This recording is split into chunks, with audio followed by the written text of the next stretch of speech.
बिस्मिल्लाहिर्रहमानिर्रहीम।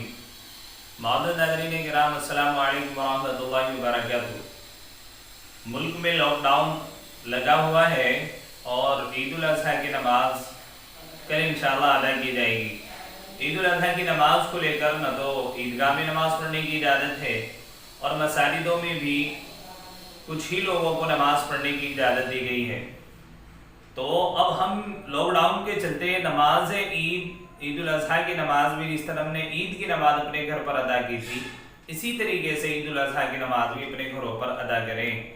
ईद उल अज़हा की नमाज पढ़ने का तरीका यह है कि सबसे पहले आप दिल में इरादा करें कि मैं ईद उल अज़हा की नमाज 6 ज़ायद तकबीरों के साथ पढ़ रहा हूँ। ये बस इतना इरादा करें कि मैं ईद उल अज़हा की नमाज पढ़ रहा हूँ 2 रकात। उसके बाद तकबीर गए, सबसे पहले एक तकबीर गए अल्लाहु अकबर, हाथ बांधे, हाथ बांधने के बाद सना पढ़ें। उसके बाद एक तकबीर गए अल्लाहु अकबर, हाथों को छोड़ दें।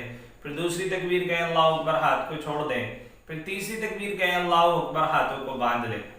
तीसरी तकबीर कहने के बाद तिलावत करें, रुकू करें, सजदा करें। एक रकात मुकम्मल करने के बाद दूसरी रकात में क़िराअत करने के बाद रुकू में जाने से पहले 3 ज़ायद तकबीरें गए अल्लाहु अकबर, हाथों को छोड़ें, अल्लाहु अकबर, हाथों को छोड़ दें। फिर तीसरी तकबीर कह के अल्लाहु अकबर, हाथों को छोड़ दें। चौथी तकबीर में बिना हाथ उठाए आप रुकू में चले जाएं और उसके बाद बकिया नमाज जिस तरह आप अदा करते हैं इसी तरीके से अदा करें। बाद लोग 12 तकबीरों के कायल हैं, बाद लोग 13 तकबीरों को कायल हैं, तो वह अपने हिसाब से नमाज पढ़ें। शुरू की पहली रकात में 4 ज़ायद तकबीरें और बढ़ा लें और बाद की रकात में, दूसरी रकात में 2 ज़ायद तकबीरें और बढ़ा लें। तो ये 6 ज़ायद तकबीरें हैं और बाज के नज़दीक 12 हैं, बाज के नज़दीक 13 हैं। तो अपने अपने हिसाब से सभी लोग अपने घरों पर जहां पर 5 आदमी जमा हो जाए वहां पर अपना इकट्ठे होकर नमाज अपने घरों पर अपनी बैठकों में अदा करें।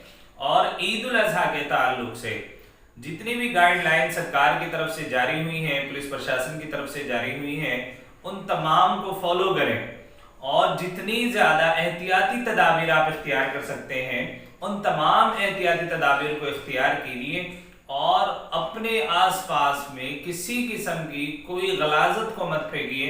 पानी बहाने का इंतज़ाम कीजिए, बड़ी सफाई के साथ में पोशीदा तरीके से आप कुर्बानी को अदा कीजिए।